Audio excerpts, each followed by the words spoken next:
What's up, y'all? And thanks for stopping by the Surge T channel. I am Surge T, and boy, am I in a better mood when it comes to WWE wrestling because I'm watching NXT UK. And of course, this is for the 14th of October 2021, and boy, is it getting chilly where I'm at, and I love it because I love winter. But let's get on with this, video, and let's talk about the NXT UK. I enjoyed it very much.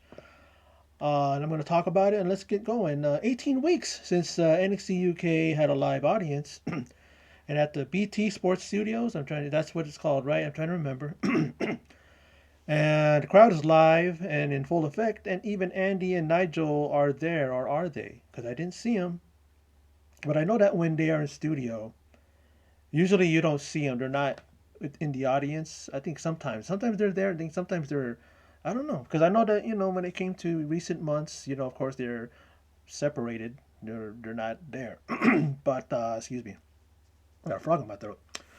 But anyway, they call the action, of course, as they always do.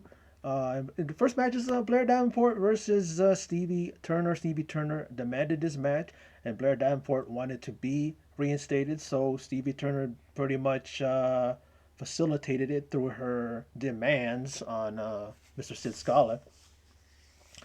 And the match was pretty physical. The match was very, very well put together. I liked how these two worked in the ring. Blair Davenport really was the physical one, but then again, Stevie Turner wasn't a slouch. You know what I'm saying? And they both gave it to each other. And in the end, of course, we see that knee strike by Blair Davenport and follows that up with the Falcon Arrow, and she puts Stevie Turner away. I like how she did it. She didn't do it in one smooth thing. She picks her up, turns her, almost like she's letting her think, like this. You know what's gonna happen next, right, Stevie? And just slams her down, and she gets the victory. And then she has a little bit of mic time, and she thanks Sid Scala, says that he did the right thing by bringing her back. And Blair Davenport addresses the ladies backstage, and she pretty much lets them know, you better take notice because I'm here, says Blair Davenport. And she is, and she definitely is a favorite of mine. I've seen her in other places, especially AEW, where she's wrestled before as B. Priestley.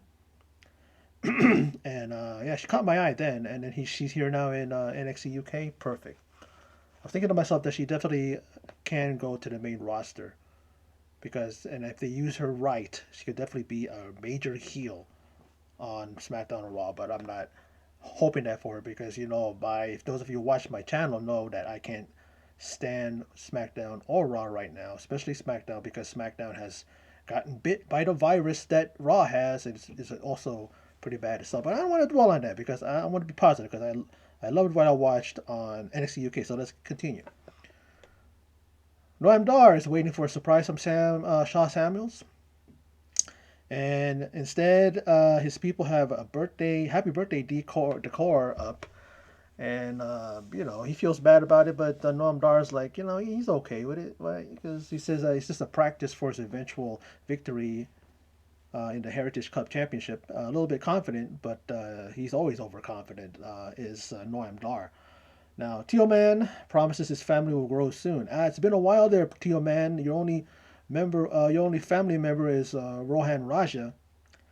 The guy's been a loyal, to you and everything. But yeah, if you're going to grow that family, how about you grow it now? And he basically said he's going to, so it's about time.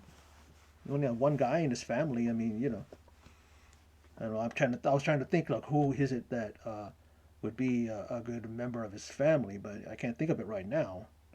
But we'll see what happens as the time goes on. Now, Sid Scala in 3 weeks' time, well, he doesn't elaborate, at this moment. But then, as soon as Ginny comes into the office, he lets her know that in 3 weeks she will face the final boss, Meiko Satomura, and pretty much he said that this is her final, piece, in her becoming the NXT UK Women's Champion. I would love to see her as a champion. She's one of my favorite heel women in the whole division, for the women's division. She's really done well.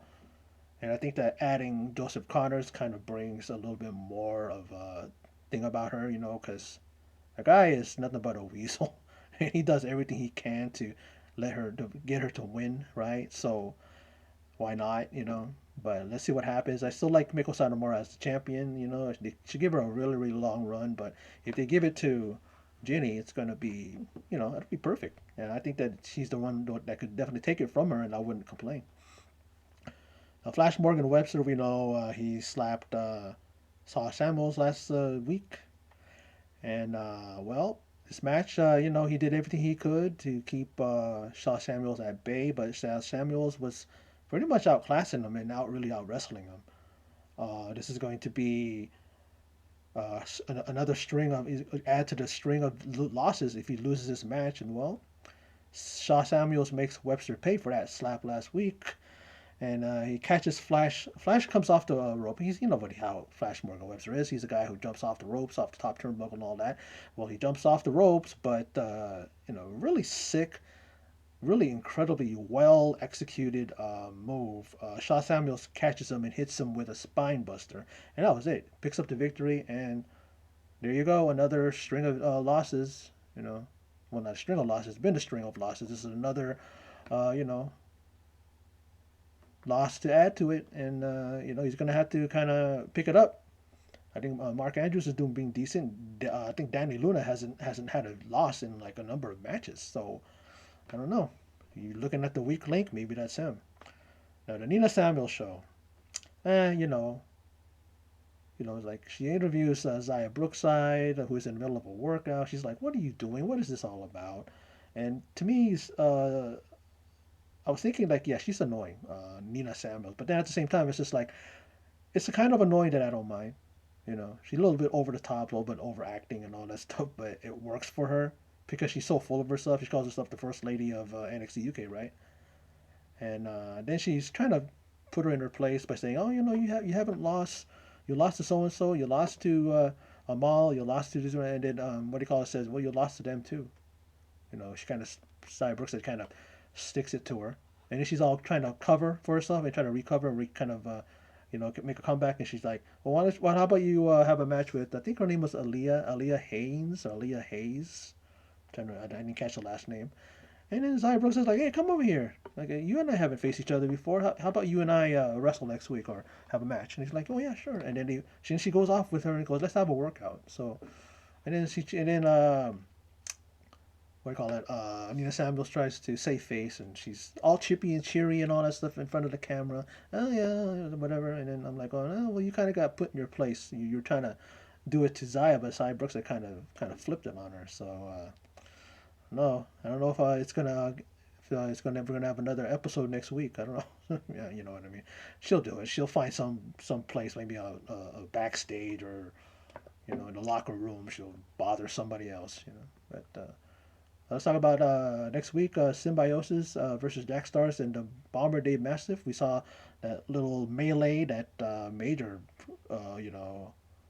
brawl they had last week, and here we go. We got a match between the two. I'm looking forward to that because I like those two teams.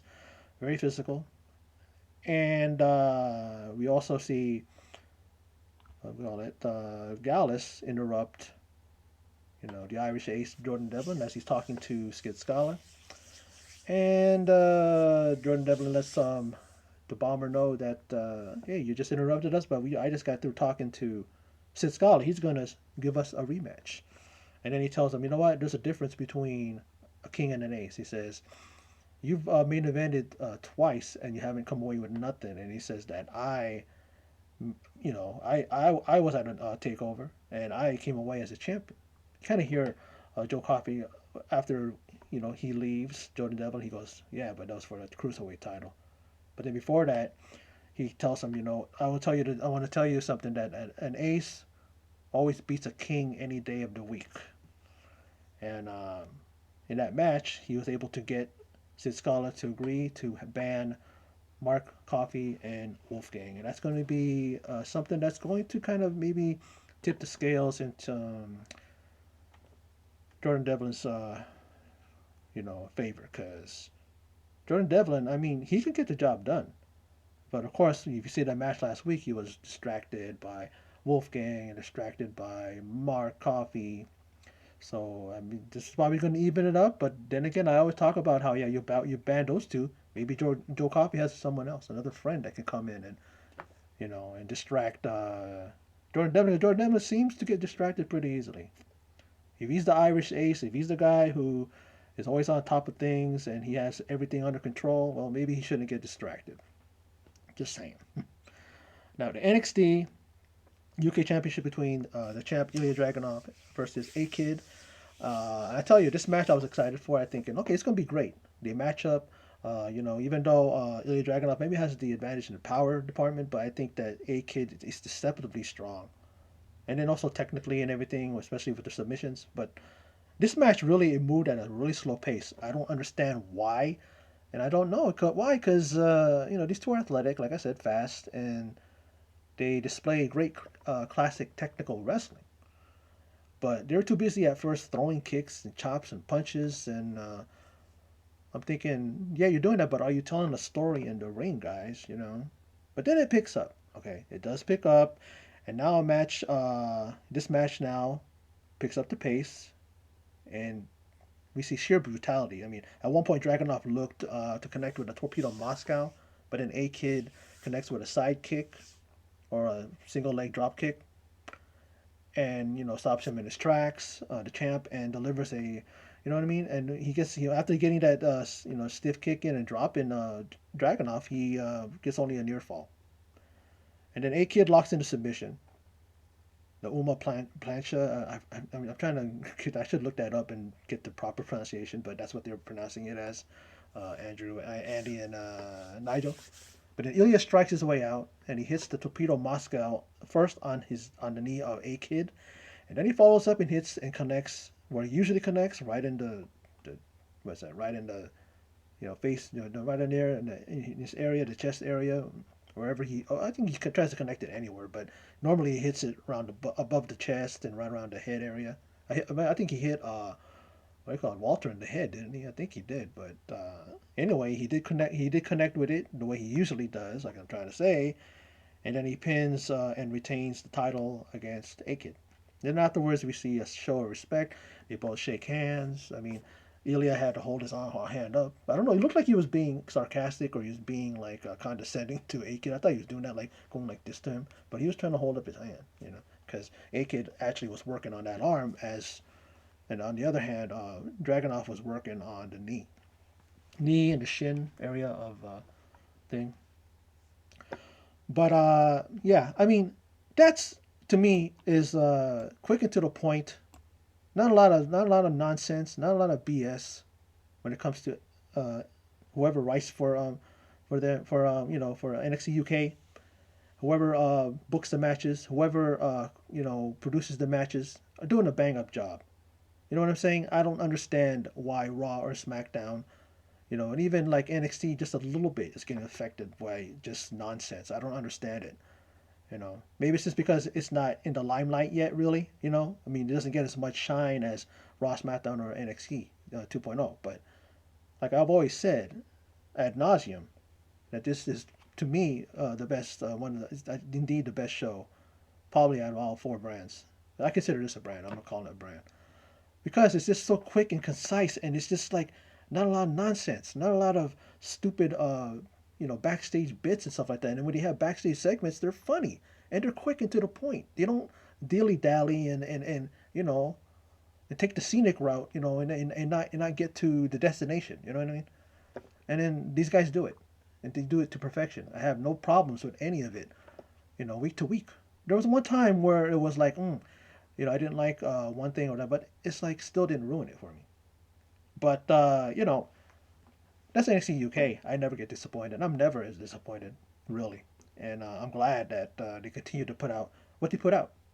Great wrestling, great storytelling in the ring, great backstage segments. The interviews I like watching them. Gallus is funny. They're hilarious. I love when they pick on Jordan Devlin and they're trying to get at him and get under his skin and stuff like that. Nina Samuels, as much as he's annoying, but at the same time it works, and I like that. I'm looking forward to who else she's gonna bother next week. You know what I mean? Not like the Miz and Morrison, where I don't want to see him in the ring because they're fucking annoying. I'm glad the Miz is on on Dancing with the Stars, and I hope he goes all the way so that we don't have to see him again. You know what I mean? If you're going to be annoying and if you're going to be that type of a character, it should make you want to watch that person every week and hope that that person's going to get his ass beat by somebody. He's going to get thrown off of a chair or tossed out of the ring kind of thing. You know what I mean? Like that. But here I care. Why can't WWE do that with everything that they're doing? I don't get it. But anyway, that's my video. So for those of you stopped by and checked it out, I appreciate it. And in closing, as always, take care.